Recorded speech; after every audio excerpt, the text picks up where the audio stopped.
Assalamualaikum warahmatullahi wabarakatuh. Kami dari kelompok 4 akan mempresentasikan hasil kerja kelompok kami yang berjudul Kawasan Pengembangan Pelabuhan Belawan. Anggota kelompok kami yaitu ada Petrus Ferdinand Sianturi, ada saya sendiri, Putri Maharani, Tania Prilianti, dan Darno Jeremia Silaban. Next. Selanjutnya akan dibacakan oleh rekan saya yaitu Petrus. Baik, pada bagian kali ini saya akan membacakan pendahuluan yang yaitu Pelabuhan Belawan merupakan pelabuhan yang terbesar di Pulau Sumatera yang pengelolaannya di bawah manajemen PT Pelabuhan Indonesia Satu atau Persero. Letak dari Pelabuhan Belawan itu sendiri ada di timur laut pantai Sumatera yang posisinya berada di daratan Semenanjung yang merupakan muara pertemuan dua sungai yaitu Sungai Belawan dan Sungai Deli. Jadi Pelabuhan Belawan sendiri berfungsi dan bertujuan untuk mampu merespon pertumbuhan pedalaman yang siap mengantisipasi kebutuhan operasional. Namun salah satu kendala yang dihadapi Pelabuhan Belawan saat ini adalah ketersediaan lahan yang terbatas dalam pengembangan kawasannya. Next. Ini berikut adalah merupakan salah satu gambar dari Pelabuhan Belawan, kita bisa lihat, dan juga kita bisa lihat lahan yang berada di Pelabuhan Belawan juga tidak seluas dari pelabuhan dibandingkan dengan pelabuhan-pelabuhan lain. Oke, berikutnya. Oke, sekarang di bagian deskripsi yaitu konsep pengembangan Pelabuhan Belawan akan menjadi arahan bagi rencana induk Pelabuhan Belawan. Sehingga konsep pengembangan ini juga tidak terlepas dari pengaturan zonasi pelabuhan yang bertujuan untuk mengatur alokasi kegiatan agar tidak tumpang tindih dan lalu lintasnya tidak saling bersilangan satu sama lain guna menjamin kelancaran dan keselamatan operasi. Next. Kemudian ada pun tahap dari pengembangan Pelabuhan Belawan yaitu untuk yang jangka pendeknya pada tahun 2012 sampai 2015 meliputi pembangunan fasilitas yang baru atau penambahan, kemudian ada demolisi atau pembongkaran, dan juga relokasi fasilitas existing. Dan berikutnya ada tahap pengembangan jangka menengah yang dilakukan pada tahun 2016 sampai 2025 yang meliputi pembangunan fasilitas yang baru atau penambahan dan lanjutan pembangunan fasilitas yang belum selesai pada tahap jangka pendek, serta relokasi fasilitas existing. Kemudian untuk tahap pengembangan jangka panjangnya yaitu terjadi pada tahun 2026 sampai 2030 yang meliputi pembangunan fasilitas dan relokasi fasilitas existing. Next. Oke, untuk gambaran besar proyeknya akan dilanjutkan oleh teman saya. Baik, selanjutnya gambaran besar proyek. Dalam rangka mengantisipasi meningkatnya tuntunan pelayanan pelabuhan di masa mendatang, khususnya yang berkaitan dengan kelancaran pelayaran kapal-kapal mendatangi dan meninggalkan pelabuhan. Pelabuhan Belawan juga merencanakan pengembangan fasilitas sisi laut dan penataan zonasi sisi laut Pelabuhan Belawan. Secara lebih spesifik dalam pentahapannya,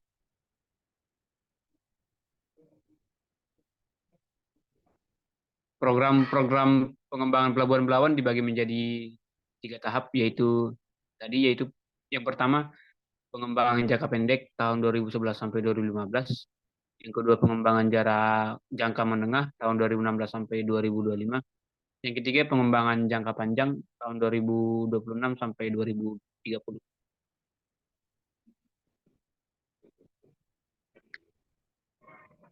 Selanjutnya pembahasan.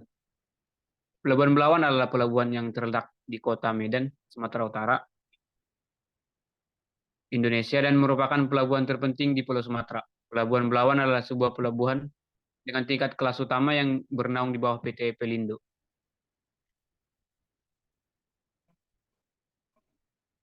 Selanjutnya relevansi proyek. Bagi Sumatera Utara, dengan adanya pelabuhan laut ini, akan memberikan dampak terjadinya transformasi ekonomi yang lebih besar. Sektor industri akan semakin berkembang dan pengembangan wilayah di Indonesia semakin merata, tidak hanya di Pulau Jawa saja.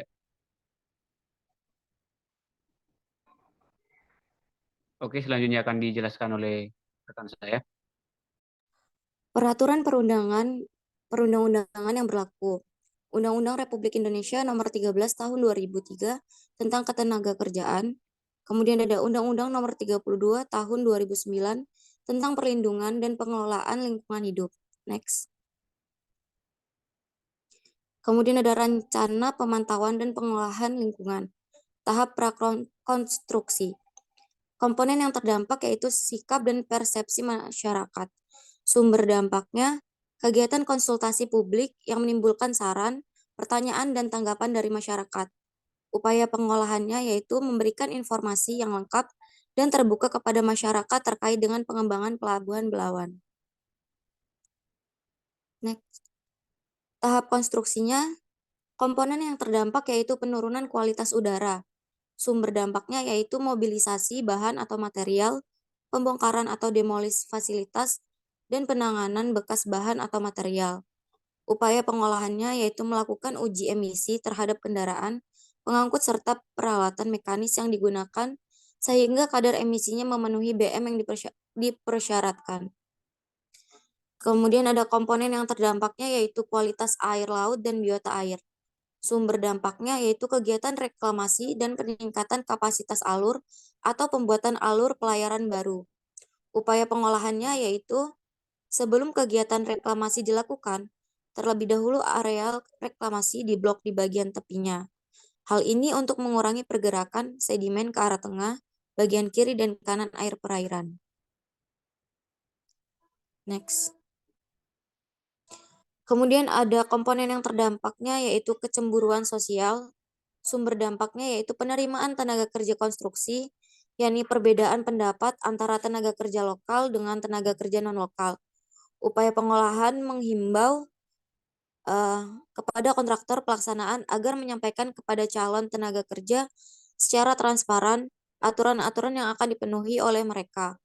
Pendapatan yang akan diperoleh sesuai dengan kualifikasi dan jenis pekerjaan yang akan dikerjakannya.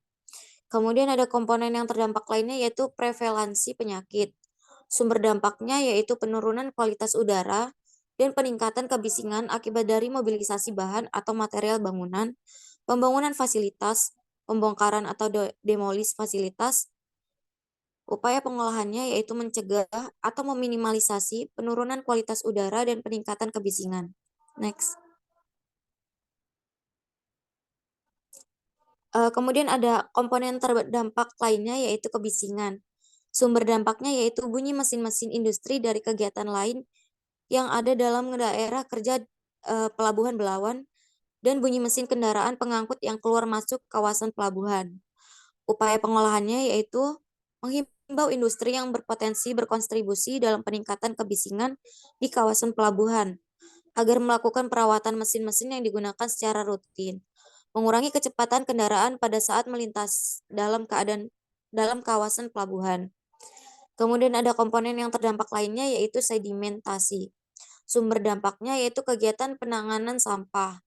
Upaya pengolahannya yaitu penanganan sampah dalam kawasan pelabuhan dengan baik, yakni dengan membuat tempat penampungan sampah atau TPS sementara yang memadai, baik dari segi kualitas bahan maupun jumlah serta letak penempatannya, dan mengangkut sampah tersebut setiap hari ke tempat pembuangan akhir atau TPA. Next. Kemudian selanjutnya akan dibacakan oleh rekan saya. Oke, selanjutnya yaitu lingkup tahap 3. Yang pertama yaitu dampaknya adalah sikap dan persepsi masyarakat merupakan dampak positif. Metode prediksi informalnya yaitu penting. Mengapa? Karena untuk mengetahui jumlah masyarakat yang memiliki perspektif yang baik atau positif terhadap keberadaan rencana kegiatan. Yang kedua yaitu penurunan kualitas udara. Ini merupakan dampak negatif. Dan metode prediksi informalnya yaitu sangat penting karena untuk melakukan uji emisi terhadap kendaraan pengangkut serta peralatan mekanis yang digunakan sehingga kadar emisinya memenuhi BM yang dipersyaratkan. Yang ketiga yaitu kualitas air laut dan biota air. Ini merupakan dampak negatif dan metode prediksi informalnya itu sangat penting. Tujuannya itu melakukan sampling dan analisis laboratorium di lokasi pemantauan yang telah ditetapkan. Sampling dilakukan pada saat air laut pasang naik dan pasang surut. Yang keempat yaitu kecemburuan sosial. Ini merupakan dampak negatif dan metode prediksi informalnya yaitu penting. Interpretasinya itu untuk mencegah ataupun meminimalisasi terjadinya kecemburuan sosial antara tenaga kerja lokal dan tenaga kerja non-lokal. Yang kelima yaitu prevalensi penyakit, merupakan dampak negatif dan metode prediksi informalnya sangat penting. Interpretasinya yaitu mengetahui adanya penurunan derajat kesehatan masyarakat akibat penurunan kualitas udara ambien dan peningkatan kebisingan di wilayah studi. Yang keenam yaitu kebisingan. Kebisingan merupakan dampak negatif dan metode prediksi informalnya yaitu penting. Interpretasinya yaitu mengetahui tingkat kebisingan di lokasi pemantauan dengan melakukan sampling dan analisis laboratorium di lokasi pemantauan yang telah ditetapkan. Yang terakhir yaitu sedimentasi. Sedimentasi itu sendiri merupakan dampak negatif dan metode prediksi informalnya itu cukup penting. Interpretasinya yaitu untuk mencegah atau meminimalisasi terjadinya sedimentasi di sekitar area reklamasi. Selanjutnya saya serahkan kepada moderator. Baiklah, kesimpulan yang dapat kami ambil yaitu dalam pengembangan bidang ekonomi, pelabuhan memiliki beberapa fungsi yang dapat meningkatkan ekonomi. Pelabuhan bukan hanya digunakan sebagai tempat merapat bagi sebuah kapal, melainkan juga dapat berfungsi untuk tempat penyimpanan stok barang, seperti sebagai tempat penyimpanan cadangan minyak dan peti kemas atau kontainer. Karena biasanya selain sebagai prasarana transportasi manusia, pelabuhan juga kerap menjadi prasarana transportasi untuk barang ekspor impor. Sekian dari kelompok kami, kurang lebihnya kami mohon maaf. Kami akhiri, wassalamualaikum warahmatullahi wabarakatuh. Terima kasih.